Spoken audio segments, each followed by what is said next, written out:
तो दोस्तों, आज की इस वीडियो में जिस पोयम के बारे में हम डिस्कस करने वाले हैं उस पोयम का नाम है द नाइटिंगेल। इससे पहले हमने जो देखी थी वो थी ओड टू नाइटिंगेल, बट ये है द नाइटिंगेल, जो कि एलिजाबेथन एज के जाने माने पोएट सर फिलिप सिडनी की एक फेमस पोयम है।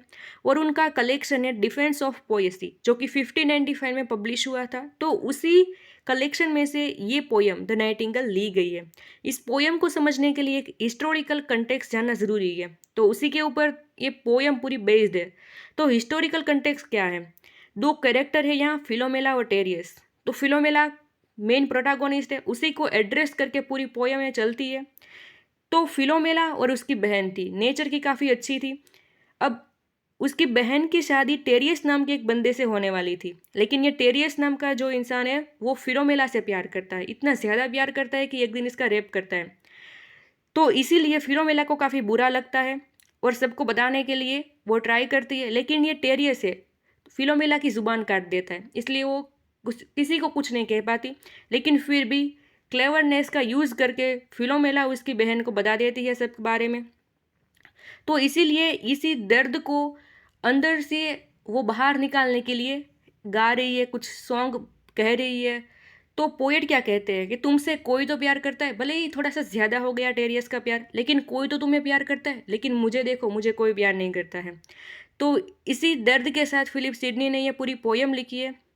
साथ ही गाइज, यहाँ फिलोमेला है वो नाइटिंगेल बन गई है, यानी कि ये पूरी जब घटना हो गई तो भगवान ने तो फिलोमेला, टेरियस और उसकी बहन, यानी फिलोमेला और उसकी बहन और टेरियस से तीनों को बर्ड बना दिया था, जिसमें से ये फिलोमेला है नाइटिंगेल बन गई थी। नाइटिंगेल बनकर वो गाना गाती है। गाइज, इस पोयम की राइमिंग स्कीम है ABAB CD DC EEFF। तो चलो समझने की ट्राई करते हैं इस पोयम को। पहली स्टांजा की शुरुआत कुछ यूँ होती है, the nightingale as soon as April bringeth. जैसे जैसे अप्रैल का मंथ नज़दीक आ रहा है, वैसे वैसे unto her rested sense of perfect waking, वैसे वैसे नाइटिंगेल की सभी सेंस जागती जा रही है। यानी पोएट का कहने का मतलब ये है कि नाइटिंगेल इससे पहले एकदम सुस्त थी, उदास थी, लेकिन अप्रैल के साथ स्प्रिंग आ रही है, वसंत ऋतु आ रही है, इसलिए नाइटिंगेल की सेंसेस जाग रही है। वाइल लेट बेयर अर्थ, इससे पहले अर्थ एकदम रूखी सूखी थी, कोई पौधे फूल ऐसे खिले हुए नहीं थे, लेकिन प्राउड ऑफ न्यू क्लॉथिंग स्प्रिंगेथ, स्प्रिंग आने की वजह से मानो कि पृथ्वी ने नए वस्त्र धारण कर लिए हैं, नए क्लॉथ पहन लिए हैं। सिंग्स आउट हर वूज, यानी नाइटिंगेल अपने दर्द को गा रही है। अ थॉन हर सॉन्ग बुक मेकिंग, यानी जो ये फिलोमेला थी वो पहले एकदम हंसती खेलती गाती रहती थी, लेकिन जब इसका रैप हुआ तब से वो एकदम मानो कि उसे कांटा चुभ गया है, ऐसा लग रहा है। यानी उसकी सॉन्ग बुक में कांटा चुभ गया है और वो दर्द भरे गीत गा रही है। एंड मोurnfully बिवेलिंग, मोurnfully यानी एकदम दुखी होकर, बिवेलिंग यानी चिल्ला रही है, तो दुखी होकर वो मानो कि चिल्ला रही है। हर थ्रोट इन ट्यून्स एक्सप्रेस, थ्रोट यानी गला, उसका गला उसके इमोशंस को एक्सप्रेस करने के लिए ट्यून गा रहा है, यानी उसके गले में से जो ट्यून निकल रही है, जो दुखी होकर सॉन्ग गा रही है, वो उसका इमोशन है। What grief her breast opes, और वो दुख उसके सीने में दबा हुआ है। For Tereus for force on her chest will prevailing, यानी टेरियस ने उसकी मर्जी ना होते हुए भी जो फोर्स किया था, तो वही दुख उसके सीने में दबा हुआ है। ओ फिलोमेला फेर ओ टेक सम ग्लेडनेस, पोएट कहते हैं फिलोमेला से कि अरे फिलोमेला, तुम थोड़ी खुशियाँ ले लो। That here is jester, jester का मतलब गई कल, यानी भूतकाल। तो वो कहते हैं कि तुम्हारे ये दुख या निराशा का कारण सिर्फ और सिर्फ बीती हुई कल है। थाइन अर्थ नाउ स्प्रिंग्स, यानी तुम्हारी अर्थ में, तुम्हारी दुनिया में, तुम्हारी लाइफ में स्प्रिंग आई तो है। माइंड फेडेड, लेकिन मेरी ज़िंदगी में अभी भी स्प्रिंग नहीं आई है।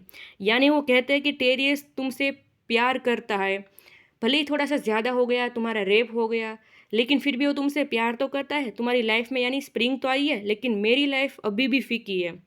थैन थॉर्न विदाउट, लेकिन अब तुम थॉर्न के बिना की हो गई हो, यानी भूतकाल में तुम्हारे साथ रेप हुआ तो वो दुख तुम्हारे साथ था, लेकिन अब तुम्हें कोई प्रॉब्लम है ही नहीं।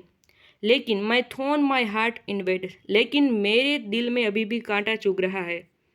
अब दूसरी स्टांजा शुरू होती है, ये भी 12 लाइन की है और अगली जो देखी वो भी 12 लाइन की थी।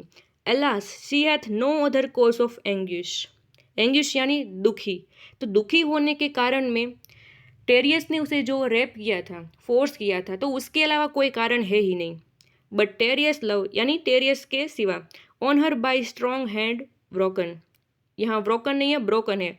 तो टेरियस के स्ट्रॉन्ग हाथों ने उसे तोड़ दिया है, यानी फिलोमेला को तोड़ दिया है। वेर इन शी सफरिंग, और जिसमें वो सफ़र हो रही है, दुखी हो रही है। ऑल हर स्पिरिट्स लैंग्वेज, उसके जो सभी स्पिरिट थी, जो जॉय था, उत्साह था, वो सभी टूट गया है। फुल वुमन लाइक कंप्लेंट्स, यानी फिलोमेला है वो भी एक वुमन ही है। तो वुमन की तो आदत होती है, पोएट बताते हैं कि वुमन की तो आदत होती है कि हमेशा कंप्लेन करती रहती है। और यहाँ फिलोमेला है जो नाइटिंगेल बन गई है, वो भी एक बार उसका रेप हुआ था, यानी उसकी मर्जी के बिना उसकी रेप हुई, तो वो अभी भी उसके मन में घुसा हुआ है और उसी की वो फरियाद कर रही है। बट आई, और मुझे देखो, वो डेली क्रेविंग, जो हर रोज़ ये चाहता है कि उसे कोई प्यार करे, can not have to content me, लेकिन फिर भी मुझे कंटेंट नहीं मिल रहा है, मुझे खुशी नहीं मिल रही है, बिकॉज मुझे कोई प्यार नहीं कर रहा है। पोएट ऐसा कहते हैं। हैव मोर कोज टू लेमेंट मी, हकीकत में उससे ज़्यादा तो दुखी होने के कारण मेरे पास ज़्यादा है। लेमेंट यानी विलाप, दुखी होना।